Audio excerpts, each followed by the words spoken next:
Hi, my name is Jeff Petracca, and I'm an educator at the DNA Learning Center at Cold Spring Harbor Laboratory. Now, when I'm not teaching molecular biology there, however, I am the curator of entomology out here at the Long Island Aquarium's Butterfly and Insect Zoo. Now, during these troubling times, unfortunately, we have not had many guests out here to visit the many different plants and animals that we have throughout our living collections. So I thought I would use my unique position to share with you some of those animals and talk about the various different components of their biology. So I'm an entomologist, meaning that I study insects. In fact, I've been interested in insects since I'm about 5 years old, so for 25 years now. Therefore, they are very close to my heart. So I thought I would begin by talking about insects and other arthropods in a series on invertebrate biology. Join me each week for a new episode of this Invertebrate Biology series on the DNALC Live page, where we'll talk about a different component of invertebrate biology and how it has made them to become the most successful group of animals on the planet. Hope to see you there, and thank you for watching today. For the first episode in our Invertebrate Biology series, I wanted to talk about one of the reasons why insects and other arthropods, that is, animals with segmented bodies as well as paired jointed appendages, have become some of the most successful animals on the planet. A lot of that has to do with the way that arthropods grow. Now, I'm standing in the butterfly exhibit here with a very familiar arthropod, the butterfly. And when you were in elementary school, or indeed if you still are in elementary school, you may have heard the term that describes the way that butterflies grow. That term is metamorphosis. So metamorphosis is just a fancy way of saying that as a butterfly gets older, its body will undergo many distinct changes over the course of its life.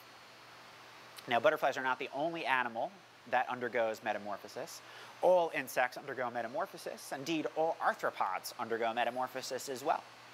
So arthropods, just to be clear, we're talking about things like insects or arachnids, which are like spiders or scorpions. Crustaceans, such as crabs or lobsters, or even isopods, those are the little roly-poly bugs you find in your backyard, as well as things like barnacles. And lastly, myriapods. Myriapods would include things like centipedes and millipedes. Those are the sort of long, many-legged things that you'll find in your backyard under rocks as well. All of the arthropods undergo metamorphosis. In fact, other animal groups undergo metamorphosis as well. So the ones that immediately come to mind are like fish or amphibians. So if you think about like a larval fish or a fish hatching from an egg, it'll go through many series of larval stages and then eventually become an adult. Just like a tadpole or a frog will start off as an egg, hatch into a tadpole will eventually morph into an adult frog. Arthropods are united in the way that they go about metamorphosis, however, and it has a lot to do with the way that their bodies are constructed. So if you think about a human or a larger animal such as a reptile or a cat or dog or something, we have skeletons on the inside of our bodies. These skeletons support us, they provide places where muscles can be attached, and they'll also grow with us as we get older. Arthropods are not quite so lucky. They don't have an internal skeleton. In fact, they have an external skeleton called an exoskeleton. So their exoskeleton is on the outside of their body, and it doesn't grow with them as they get older. So in order to get bigger, what do you think insects or other arthropods have to do to grow? Yeah, exactly. They have to get rid of their old exoskeleton and grow a new one. And that's exactly what they do. So they go through a process called molting. Okay, so molting is essentially shedding the skin.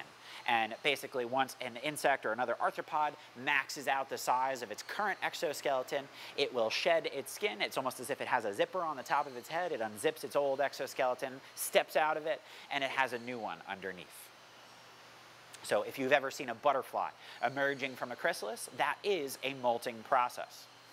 Now, if you think about that, that's pretty cool, right? It actually gives the arthropods a lot of advantages in a particular environment over other animals. It also gives them a lot of disadvantages as well. So let's think about it. Why might it be a good thing to shed your skin or molt your skin? So for instance, if you can think of that butterfly again, butterfly after its caterpillar stage, becomes a chrysalis or a pupa. That pupa can then molt and become a butterfly. So that butterfly undergoes significant changes from one stage to the next. That's pretty cool. That's something that's not easily accomplished if you're something like a human. You'd have to imagine growing arms out of your back or something like that. That's just not easy to do. The other thing is too, if you're able to molt your skin, if you have parasites or some other kinds of critters that you don't really want on your body, or even if you've damaged yourself, you might be able to shed that old skin off and get a new one, nice, fresh, and clean skin. If you've lost a leg, for example, you might be able to grow your leg back. That's pretty cool. That's pretty advantageous, but it's not necessarily an easy thing to pull off. So one of the problems with molting and metamorphosis is that if it's complicated, it's a very hard thing to do. So if you think of a butterfly coming out of a chrysalis, sometimes it just makes a mistake. It gets stuck in the chrysalis. It doesn't have enough energy to pull itself out, and then the butterfly will unfortunately pass away.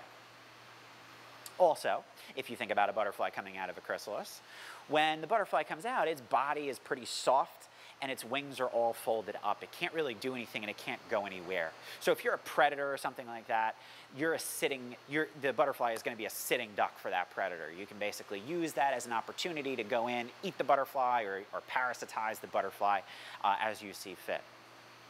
So despite these disadvantages, apparently, the number of insects and arthropods in the world exceeds 1 million species. So clearly, molting and metamorphosis must be advantageous in some way. So in today's episode, I wanted to showcase some of the different invertebrates, in particular insects and spiders that undergo metamorphosis, talk about the different types of metamorphosis, and sort of show you how it actually serves them such great purpose and evolutionary advantage in today's world. So because everyone is pretty familiar with the life cycle of a butterfly, I wanted to start there. Butterflies come in all different shapes, colors, and sizes. Matter of fact, there are 24,000 different species of butterflies out there, that we know of anyway. This is a common sight to see at the Long Island Aquarium's butterfly exhibit. This is known as an owl butterfly. In particular, it's called the pale owl, also known as Caligo telamonius. This owl butterfly is so called because of the gigantic eye spot on the underside of its wings, which makes the butterfly itself resemble a gigantic owl. This eye spot is meant to throw off predators, to make them think that the head of the animal is down at the lower end of away from the actual head of the butterfly, and it's also meant to scare predators who might be a little bit reluctant to mess with a predator such as an owl. This owl butterfly has some very humble beginnings, however. Like all other butterflies, owl butterflies start out as a tiny little egg. Now, unfortunately, I don't have a high enough quality camera to get an up-close image of these eggs, but if you direct your attention to the tip of the little brown stem in the image here, you should be able to see some tiny little white orbs. There we go. Those white orbs are baby owl butterflies. Those are eggs of the owl butterfly. Like all butterflies, owl butterflies have very particular places that they like to lay their eggs. They deposit them on banana trees or plants related to bananas. So this is a banana tree in our butterfly exhibit that's been defoliated by caterpillars of the owl butterfly. After a period of 1.5 weeks or so, the little tiny white eggs will hatch into owl caterpillars. So if you direct your attention to the vein of the leaf here, you can see some sort of baby caterpillars huddled up on the surface of the leaf there. Now, these caterpillars are still quite small. They're quite young. And their strategy in life is to basically chill on the midrib of a leaf of a banana tree during the day. And then when it gets a little darker, they like to become active and go to the edges of the banana leaf and start feeding on foliage from the leaf itself. Now, obviously, these caterpillars are fairly large compared to the size of that little tiny egg that you saw a little while ago. So, Let me show you what they look like when they first hatch out of the egg. So in fact, I have a whole bunch of them right here. And I don't think I see any hatchlings here, but there are some little baby ones. So you can see a tiny fella right.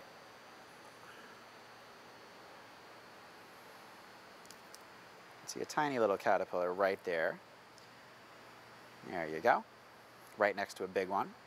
And you can sort of see the size differential in the older caterpillars versus the young ones. Now, earlier we had mentioned molting as the means by which caterpillars undergo, or all insects and arthropods undergo metamorphosis. And basically, when caterpillars get large enough, they will essentially begin the process of molting. So if you direct your attention to this leaf right here, this caterpillar is resting right in the midriff of the leaf. And what the caterpillar will do is spin a little pad of silk for it to sit on. It'll cling its little suction cuppy legs into the silk, and its head will appear to fall off. So right here is the head of the larva. And eventually what's going to wind up happening is the caterpillar will cling to the silk, will rip its old skin off, and literally walk out of its old skin and gain a new one.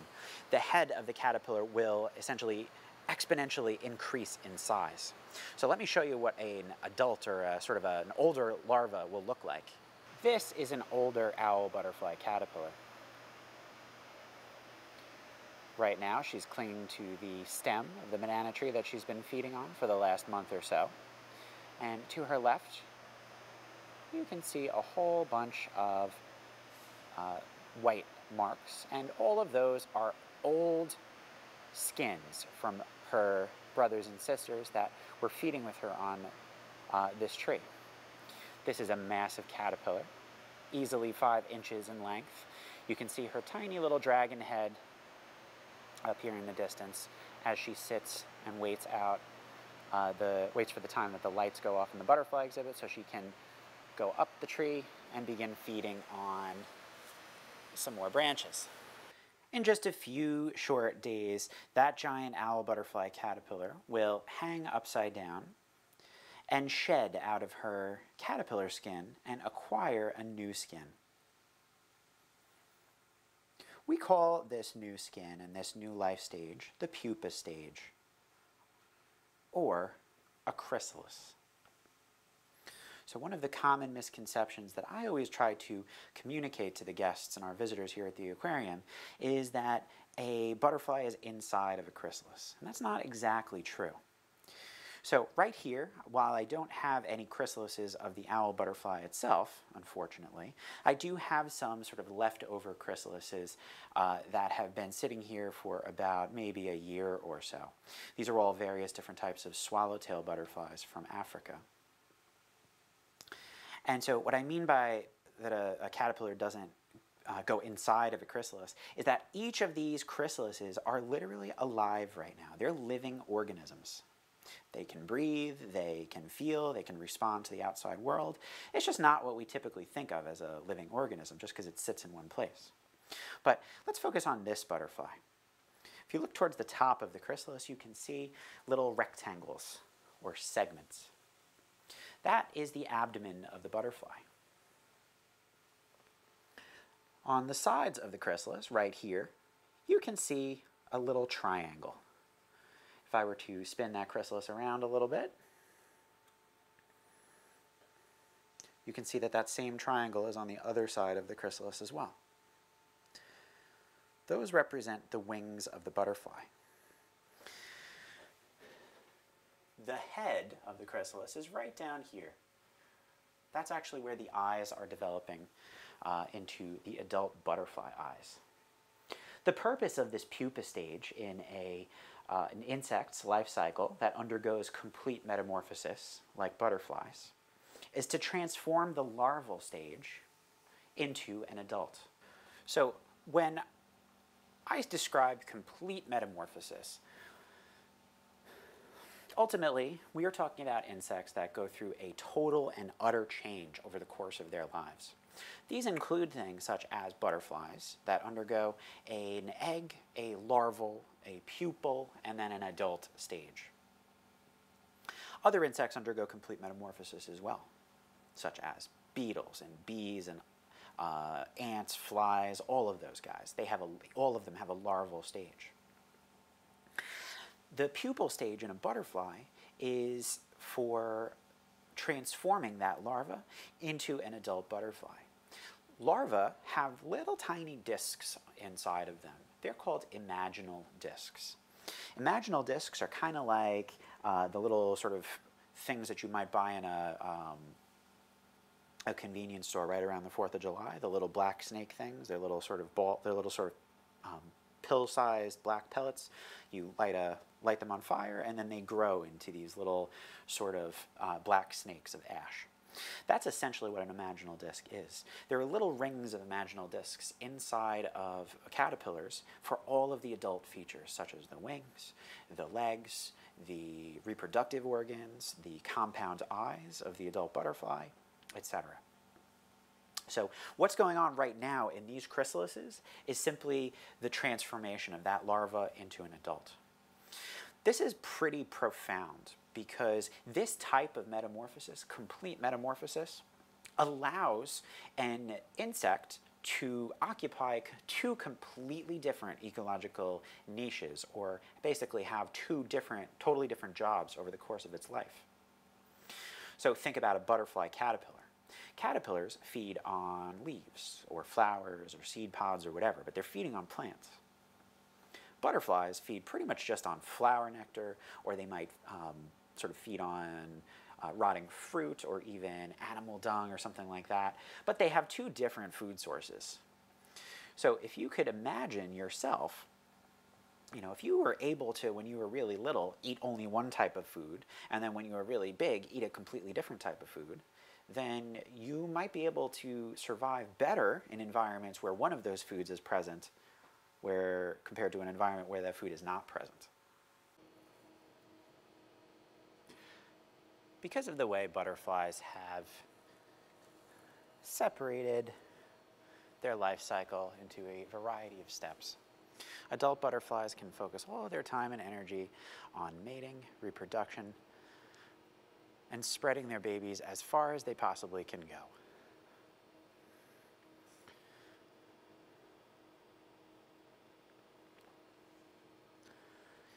These butterflies are roosting for the evening. So when the lights go off in our exhibit, all of the long-winged butterflies in particular, that's these little fellows here,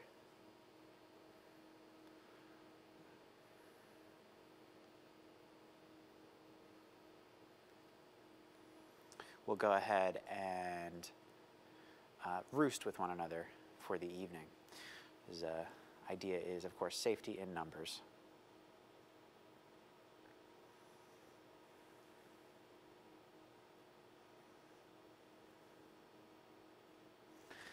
Sometimes other butterflies, of course, take part. There are those Chinese paper kites resting up for the evening. A perfect example of this type of differentiation in terms of the purpose of the purpose and behavior of the larval stage versus the adult is in one of my favorite groups of moths, the giant silkworm moths. These are South African moon moths. They just came out of their cocoons earlier today. So unlike the butterfly caterpillars that turn into these fancy, pretty chrysalises that kind of sit out in the open, these moths come from these things. This is a cocoon. And a cocoon is nothing more than like a jacket or something like that gets wrapped around a chrysalis. So this particular cocoon here, you can sort of see a little bit, has little holes drilled in the side of it. It actually was made right along a piece of like a stem or something like that. You could actually see the outline on the stem right here. And so inside of this, there's actually a pupa. So that's the living creature, the actual chrysalis itself, that's being protected by this silk barrier. These guys are about to fly away. They also pooped on me too because, you know, that's what happens. I don't know why I wear white in this place, but I always do. They got a nice little poop stain there. But anyway, so the giant silkworm moths, when they emerge out of their cocoon, their only purpose in life is to find a mate to reproduce. One of the important functions of the adult stage of an insect that undergoes complete metamorphosis is to reproduce. So these moths spend all their time as caterpillars eating as many different types, or as many leaves as possible, getting as big and fat and healthy as possible so that they can turn into a healthy adult in the pupal stage. The adult is so purpose-driven that it doesn't even have a mouth. It doesn't want to eat at all as an adult moth. Its only function is, again, to attract a mate and reproduce. This highlights the importance of this type of life cycle. Complete metamorphosis, in fact, is one of the most successful strategies of all of the different types of metamorphoses for insects.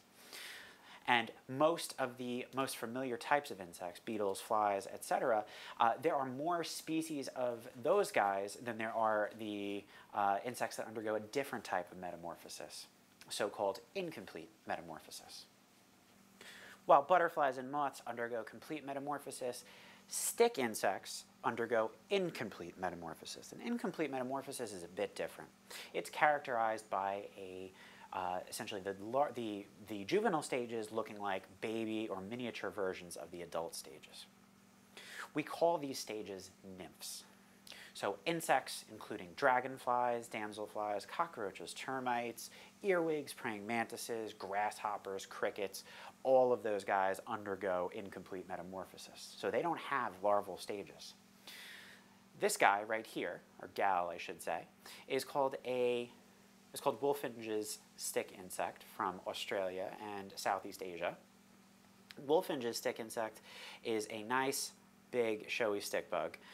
And the reason that I want to use this as an example is just to show you what it looks like, the differences between the adult and the nymphal stages. So as you can see, here is our adult bullfinch stick insect, and she's got great big wings down here, which you can sort of unfold into this beautiful little sort of fan appearance. Ooh, sorry, baby girl. Down at the bottom of her tail here, she has this little sort of shovel, and it's kind of hard to see because she's moving around a lot. But that little baby shovel is a sort of a catapult, which is for egg laying. It's an ovipositor, so it's a tool for laying eggs.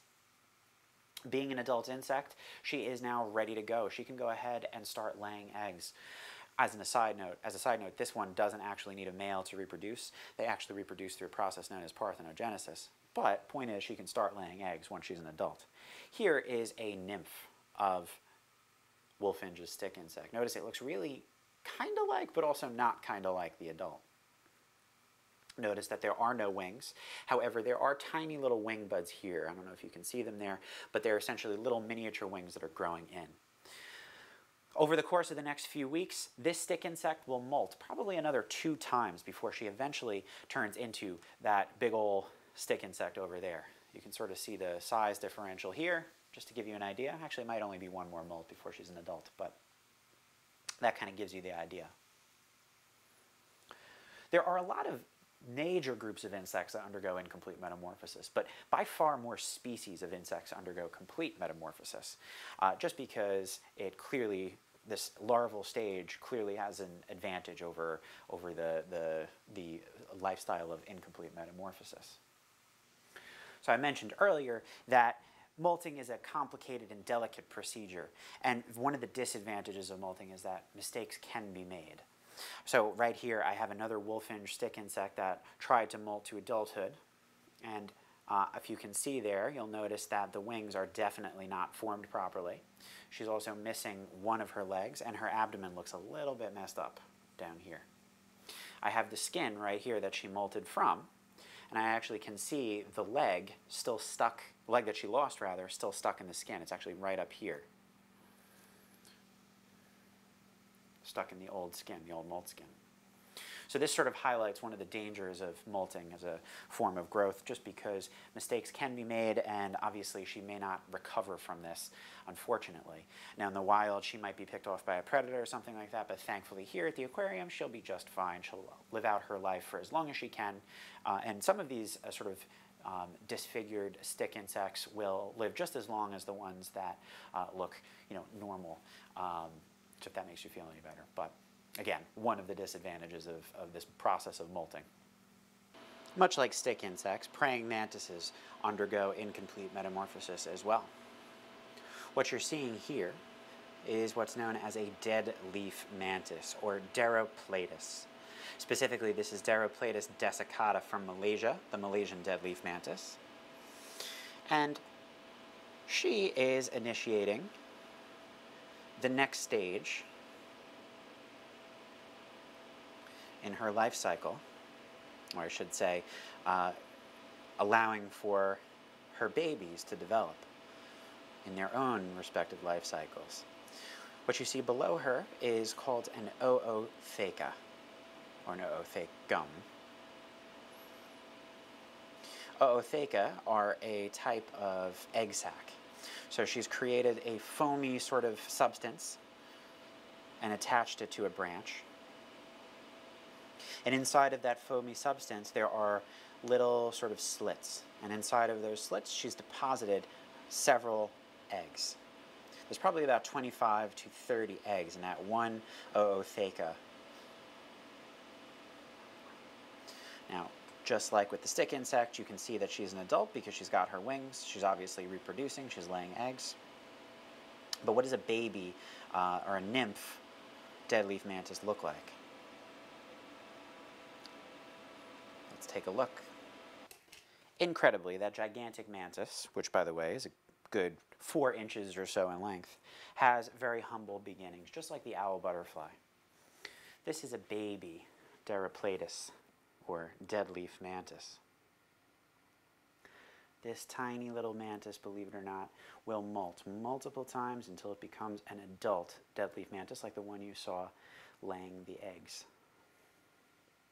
Praying mantises, I think, tend to have some of the most personable behaviors of any insect. You can see she's sort of squaring up with the camera here.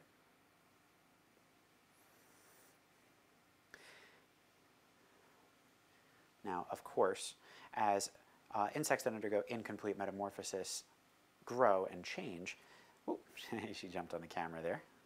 Let's get her back on us here. Here we go. As they grow and change, their behaviors can change as well. So this little girl right here might only be able to take down something like a housefly or something like this at this stage. When they are hatchlings out of the ootheca, they might only be able to take out small fruit flies or something of that sort. But that big deadleaf mantis that I showed you earlier is so powerful, she might even be able to take out a small bird if you gave her the chance.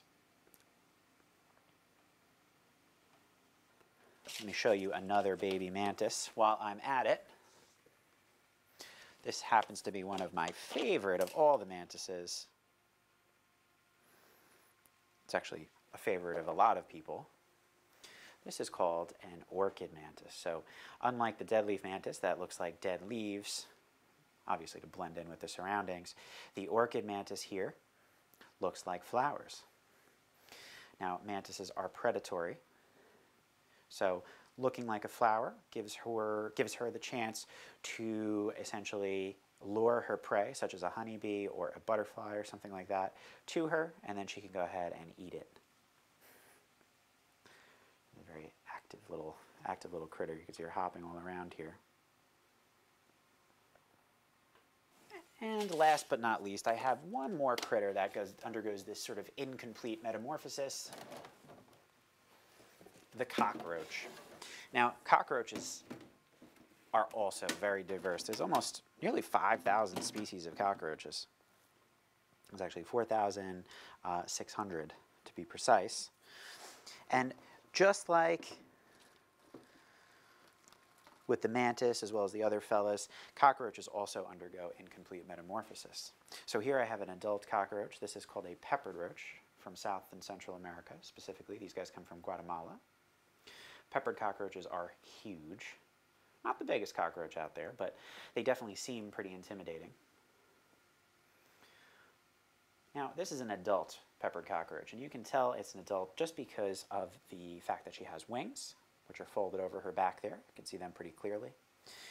And she also is capable of reproducing. So she's pretty chubby right now. And this particular type of cockroach doesn't really lay an egg sac. She keeps her eggs tucked away inside of her until they're ready to hatch. And then they come sort of ejecting out of her tail here, and the babies will hatch and crawl out of the egg sac from within her. Now, I don't know if I have any big babies in here. It seems like I have mostly adults. But let's see if we could find a juvenile, just to show you the difference. Now, baby cockroaches, I might have to use a different type, but that's okay. Baby cockroaches sometimes can look just like their adult forms, but with these particular types of cockroaches, they actually resemble what I think are like trilobites, if you've ever seen those extinct invertebrates. So right up here on this piece of wood, I have another type of cockroach. This is called a death's head cockroach, just because on the back they have this really sort of scary face, which I don't think you can see in the image. And here are the babies. The babies literally look like little fossils. Yeah, they are. But rest assured, just like all the other fellows we've been talking about, they will shed their skin, they'll molt, and eventually grow into their adult form with wings, as well as the ability to reproduce. Cockroaches, by the way, tend to be very good parents. They tend to form small little family units, and most cockroach species are not the pests that social media and things like that and society sort of makes them out to be. Most species of cockroach are decomposers. They live on the forest floor, feeding on dead leaves and things like that, and honestly, they're pretty important ecologically speaking. Other arthropods have less complicated life cycles. Arachnids, for instance, mostly undergo simple metamorphosis, in which the babies look essentially exactly like the adults, for the most part. These are African whip scorpions from Tanzania, and whip scorpions are a very unusual type of invertebrate. Many folks don't realize that whip scorpions even exist. They are as different from scorpions and spiders as a beetle is from a butterfly. They're very different animals.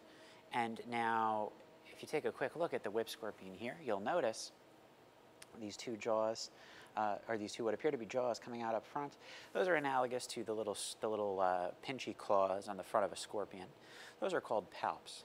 These guys are called whip scorpions because of their long front legs. And you can see this female here motioning her front leg, motioning her front leg back and forth. And she uses these as sensory structures. So they're essentially like antennae, more or less.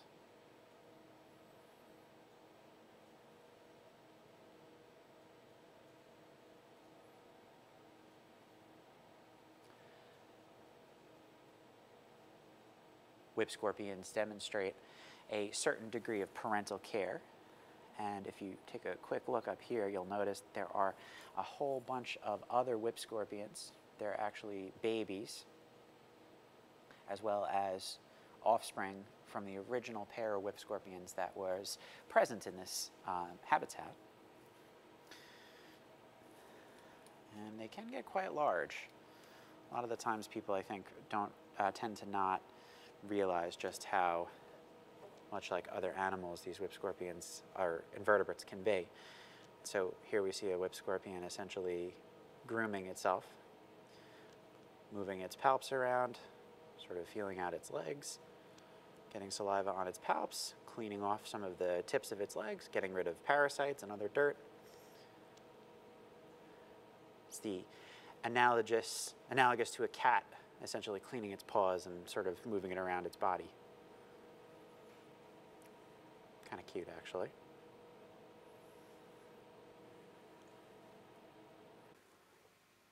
Now, I mentioned before that spiders don't necessarily undergo incomplete metamorphosis. We call this a simple metamorphosis.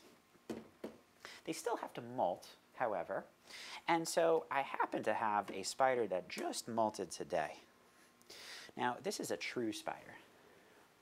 So dangling right here from the lid of its tank, I have what appears to be a dead spider. But in truth, this is not a dead spider. This is actually the molt skin of the spider that lives inside this tank here. Now, this is a true spider, meaning that it's like kind of like a spider that you would, like the typical thing that when you think of a spider, not necessarily like a tarantula per se, but more of a spider that you would find in your backyard. True spiders are capable of building aerial webs and connecting their silk with each other to build aerial webs. I'm not sure what's going on here. Hold on one sec. There we go. And so the spider has literally molted just about every part of itself.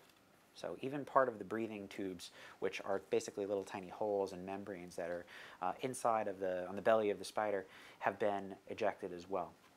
And so this right now is essentially garbage to me. I'm going to just basically take this and throw it away. Sometimes spiders will go ahead and eat their old molt skin or break it up at the very least. But let me show you what the spider itself looks like. She's a beauty, actually, or I should say he's a beauty.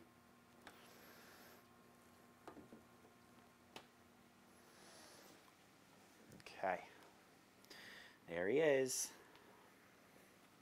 So this spider is called, oh, let me get that. Let me try to zoom in on it here for you just so you can see it a little bit better. This spider is called a lichen huntsman, or Heteropoda boei.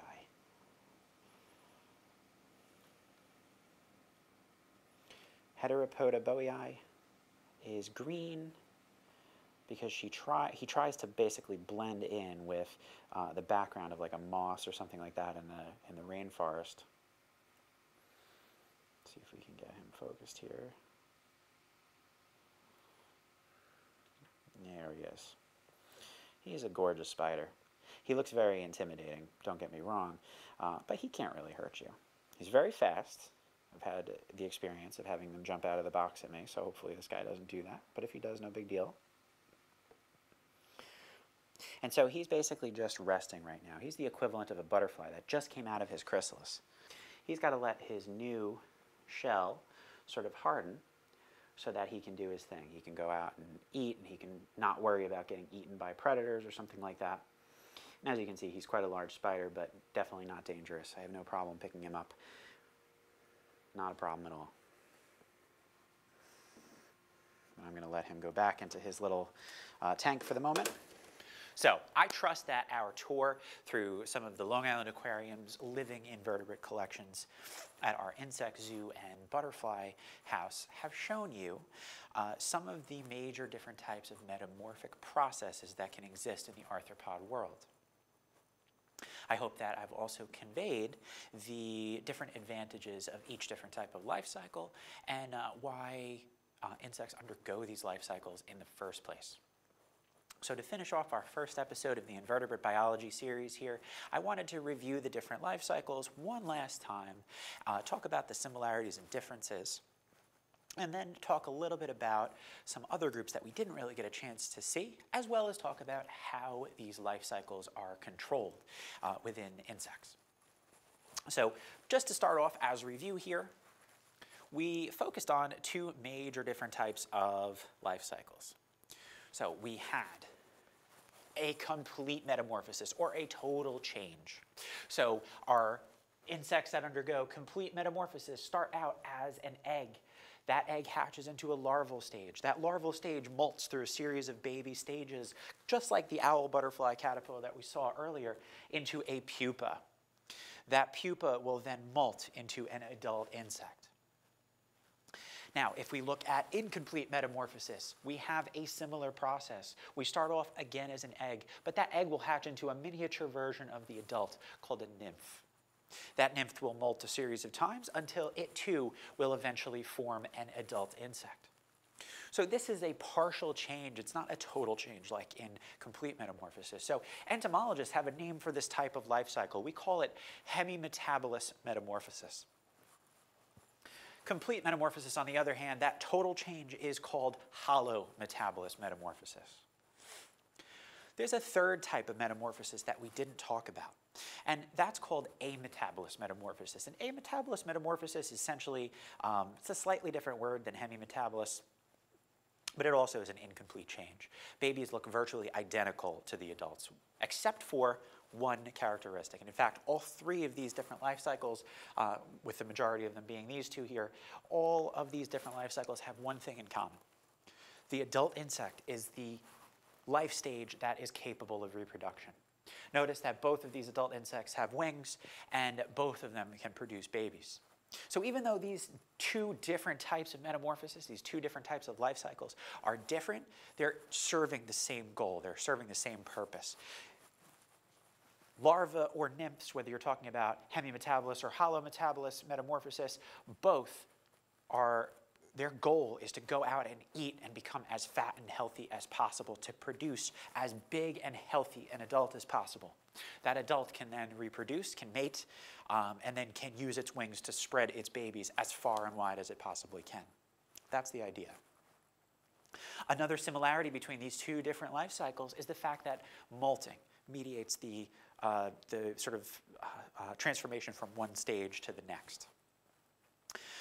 Arachnids, you guys may recall, had a similar type of life cycle to incomplete metamorphosis. So we call this, biology, these are words. Just remember hemimetabolous, holometabolous, et cetera. These are just words. We don't really like to necessarily harp on the words. The main idea is that spiders and arachnids undergo a similar type of life cycle to incomplete metamorphosis, and it's usually just called simple metamorphosis. It's a change that is minor. The babies look essentially virtually like the adults. So in this image up here, there are little baby blue spiders. Those are spiderlings, or slings for short, underneath a big mama spider here. And this is a common pet tarantula. In the pet trade, it's called the Antilles pink toe. I actually have two of them next door. They're actually very aggressive, at least mine are. But the babies look more or less just like the adults. The babies will, of course, molt through multiple little baby stages, juvenile stages, until eventually they'll molt into their adult stage. So this simple type of metamorphosis is again mediated by this process of molting. Now, one group that we really didn't talk about, I didn't really show you any pictures or show you any living specimens, were crustaceans. So what about crustaceans? So we talk about crustaceans, you see them on the beaches and things like that, or in freshwater like crayfish. We enjoy eating them like shrimp. But crustaceans actually have some of the most interesting metamorphoses out there. At least I think so. So this guy right here is one of my favorite crustaceans. So this is from National Geographic. This big guy right here is one of the largest, actually it is the largest terrestrial invertebrate. It's called a coconut crab. Coconut crabs are a threatened species from Southeast Asia. And these giant crabs, believe it or not, go through metamorphosis, as all crabs and all crustaceans do as well. All of their little baby stages will molt until they form an adult, in much the same way as an insect or a spider. In fact, I often think of crustaceans as the insects and spiders of the ocean. But these guys are land crabs. They don't really, as adults, they don't really spend time in the water, but as babies, they do. So I would argue that these guys go through a complete metamorphosis as well, kind of like the holometabolous metamorphosis of butterflies and other insects. So let's take a closer look at their life cycle. This is pretty crazy. So coconut crabs are actually related to hermit crabs, believe it or not, the little guys that hijack mollusk shells on the beach. And they have very simple beginnings. So let's start right here in the image. I apologize for all the little zooming here, guys. But this little fella up here is called a zoe. So this guy will hatch from an egg in the water column, and it will go through a series of larval stages before it'll eventually form an adult crab. Now, crustacean immature stages often are named these kind of weird things. So the zoe is the first larval stage. This guy down here is Glaucotho right over here. But the transformation from the zoe to the Glaucotho is essentially just molting. Again, it's mediated by molting. That little Glaucotho will go through another molt, and eventually will form a little hermit crab stage. So believe it or not, that coconut crab will live part of its life as a little hermit crab, interestingly. And then eventually it will molt into the gigantic coconut crab in the image that we saw earlier. Pretty crazy, if I don't say so myself. And it's something that I think biologists don't often think about. Everyone's always obsessed with like the butterfly life cycle or whatever, but I think crustacean life cycles are pretty cool. Matter of fact, one of my favorite crustacean life cycles is that of a barnacle. Yeah, believe it or not, a barnacle. So barnacles, you may never think are interesting, but they actually really are. I've heard of barnacle, I mean, you might know what barnacles are, like basically crusting up the bottom of your boat or crusting up a dock, sticking themselves to whales or other large, long-lived marine mammals. And they don't tend to have a very good reputation, but they are really, really cool. So this is an image that I took of some barnacles on the north shore of Long Island at a park called Comsit State Park. These little barnacles are a familiar sight in the Atlantic, so whether you're in the United States or in Europe, it's called the Atlantic acorn barnacle or the northern rock barnacle, Semibalanus balanoides. And these guys have just an amazing life cycle. It's such a sick life cycle. Barnacles are crustaceans. They're arthropods, believe it or not. And they actually have appendages. You just rarely ever see them. In fact, barnacles are called cirripedes. And cirripede basically means curly foot. And I'll show you why. Barnacles when we see barnacles, we tend to see them on the beach when the tide is low. And the barnacle, the animal itself, is actually hunkered down within its shell, its cuticle. But barnacles are called cirripedes because when the tide comes back in, they can filter feed. They can sit in place. They don't really move around a lot, but they can sit in place. They can open up their shell, and out will come their little appendages. These are those little curly feet things, which gives them their name, their technical name, cirripede. Now, a barnacle, we typically think of as this little thing that lives on our boats or on our docks, or it's an insult in SpongeBob. But believe it or not, they have an amazing life cycle. They actually undergo a total and utter change. So after the larvae are released from the barnacle, I don't want to get the breeding of barnacles is surprisingly complicated. I don't want to get into that right now, but one of their first larval stages is a free-swimming larval form, believe it or not. And they call larval barnacles nauplius, or nauplier larva, essentially. And here is an image of a larval barnacle. I credit this to a marine biology blog from Long Island, so thank you so much for that. I pulled that off of the web. I hope you don't mind. But I just had to, because this is an amazing image. This is a barnacle as a baby, believe it or not. That's insane. You would never imagine that stupid little thing that's clinging to your boat starts its life off like this, or at any point in its life looks like this. And these little nauplier stages go for about 6 or so molts, at least in a northern rock barnacle, until eventually they form this guy. So they get bigger and bigger and bigger until they form this guy, this little larval barnacle called a cypress or cyprid stage.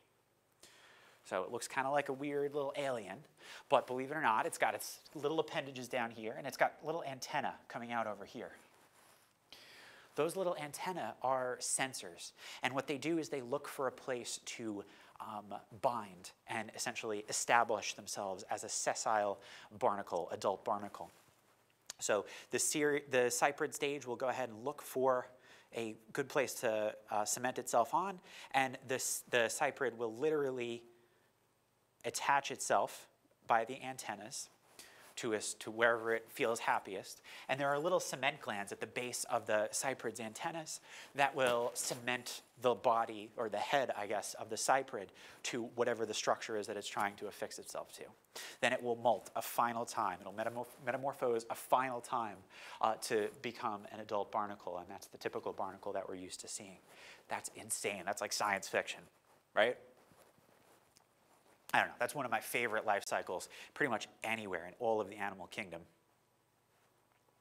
But whether you're talking about a crazy barnacle life cycle, or you're talking about the complete metamorphosis of a butterfly, or that of or the incomplete metamorphosis of a cricket, or whatever, metamorphosis, again, is controlled by hormones. It's finely mediated, finely tuned, physiologically speaking. And a lot of times, I wanted to talk about hormones for a minute here, just to finish up, just because I tend to think, in my experience as a naturalist outreach person, over the years, people tend to think insects and crustaceans and spiders are mindless, you know, non-thinking animals that not even animals, they just think they're these stupid little things that don't have a thought or a care in mind. And they're just pests. And that couldn't be further from the truth. People tend to underestimate insects. So I wanted to emphasize some of the different hormones that regulate insect metamorphosis, and in particular, butterfly and moth metamorphosis. So it's different depending on the group of insects that we're talking about, the hormones that regulate it, I should say. But the idea and the sort of the classes of hormones are very similar across the board, even extending to crustaceans. So just to be clear, these are the hormones for just Lepidopteran or butterfly and moth metamorphosis. And it's hard to see in the graph here. I'm going to zoom in a second, but there are basically 4 hormones at work here. We have PTTH, that's the red color here. PTTH stands for prothoracicotropic hormone. And the job of prothoracicotropic hormone is to stimulate the prothoracic gland in insects. The prothoracic gland will release, upon stimulation, this hormone called ecdysone. And that's the sort of white and black graph here, peak here, ecdysone. Ecdysone is important in regulating the process of molting, or initiating molting. The other 2 hormones are ECH, that's the other pink hormone here. It's actually 2 different color pinks, but the other pink hormone here is ECH, or eclosion hormone. Eclosion hormone actually mediates the physical process of the old cuticle removing itself from the new cuticle, the new exoskeleton. So literally removing that old exoskeleton. And the final hormone is juvenile hormone. Juvenile hormone. And juvenile hormone, that's an easy one to remember because juvenile means baby. Juvenile hormone is a hormone that promotes larval or nymphal characteristics. So it basically keeps adult characteristics from forming. And so the graph up on the board here shows the different spikes in hormones, so the different concentrations and surges in hormones over the course of a butterfly's life, or of a moth's life. I guess this might be the tomato hornworm or the tobacco hornworm's life cycle. So this comes from a 2014 publication on insect development. I would encourage you to check it out. I can give you guys the link if you email the DNA Learning Center page. But I wanted to start here. Now, the graphic actually starts at the 4th instar larva. So basically, what we mean by instar is essentially larval stage. Instars being like the number of molts in between each, well, the number of molts of larval stages up until it becomes an adult, or a pupa rather. And for butterfly and moths, there tend to be 5 larval instars. So basically, the caterpillar will molt a series of 5 times until it becomes a pupa or chrysalis. Not always, but mostly. And so what I wanted to focus on here, the x-axis here essentially shows time. So basically, the length of time going from larva to pupa to then adult. And what I wanted to show you is that we have specific types of hormones every single time we have molting occurring. So eclosion hormone, that's this ECH peak right here, occurs every single time we have a larval molt or even a pupal molt. Eclosion hormone also happens when we have the pupa molting into an adult, so right over here. So when that pupa changes into an adult, we also have eclosion hormone spike. But notice that the yellow, that's that juvenile hormone. Juvenile hormone sort of peaks just before eclosion hormone. For both of the sort of younger, well, for the younger larval stages, there's another peak hidden behind over here, by the way. But juvenile hormone peaks before each of the juvenile stages, so the larva as well as the pupa. So just before the pupa, there's this pre-pupa stage, and basically, I don't necessarily want to go into what a pre-pupa is, but pre-pupa is essentially just like a wandering stage where the larva tries to figure out where it wants to make a chrysalis or a cocoon. But that juvenile hormone will peak just before the larva will molt into a pupa. And notice that prothoracicotropic hormone, PTTH, that's that other peak, pink peak, will spike just before ecdysone. So every single time we have a spike in PTTH, we have a peak shortly followed thereafter by ecdysone. And ecdysone, again, is that molting hormone. It sort of changes the physiology or initiates the physiology of molting. But notice at the adult stage, or right before the adult stage, I should say, the thing that is missing, there is no juvenile hormone. No juvenile hormone. We have this huge peak in ecdysone, spike in ecdysone rather, but we have no juvenile hormone. And that's pretty critical. The lack of juvenile hormone will allow for adult characteristics to begin developing. We have a little spike in juvenile hormone once the adult has emerged, and that's in preparation for laying eggs. But before the adult emerges from the pupa, there is no juvenile hormone, and that's pretty critical. So for instance, if you were a chemical company, or if you were a pest control individual, and you wanted to design a chemical that could target a particular pest, so like a cockroach or a butterfly or moth or whatever that's on a crop, you might want to use a chemical that would imitate the effects of juvenile hormone. That looks and acts very much like juvenile hormone. As a matter of fact, juvenile hormone is a common target for different pesticide development, just because you can sort of, if you feed immature insects juvenile hormone, you'll keep them young pretty much forever, until at which point they'll eventually going to die because they can't keep being young forever. And if you keep feeding them this juvenile hormone or a analogous sort of chemical, you can keep them from developing adult characteristics, and you can mess with their physiology. Pretty cool. So an understanding of this can be applicable for practical purposes as well. But anyway, my point in showing you this is that the insect growth process, whether you're talking about any of the different types of metamorphoses that we mentioned today, is mediated by molting, which is a hormonally controlled event in the insect. And it confers many different advantages. So for instance, being able to completely focus all of your energy as an adult on reproduction, whereas as a larva, you're focused on specifically just feeding and trying to become a big and healthy adult. So in this sort of division of purpose over the course of an insect or an arthropod's life cycle, this is one of the reasons why arthropods have become such a dominant presence on the globe today. And I hope that I have been able to convey that to you in this first episode of our Invertebrate Biology series. I hope to see you next week on our DNALC live page, and join me for the next episode in our Invertebrate Biology series, where we'll explore complete metamorphosis in insects a little bit further with social insects. And in particular, we're going to talk about ants and bees. And while you're at it, follow along on our DNALC live page for new content, and join us on Instagram and Twitter while you're at it. We hope to see you next week, and I hope to maybe see you guys at the Learning Center one day. Come join us for some summer camps or for some labs in the future.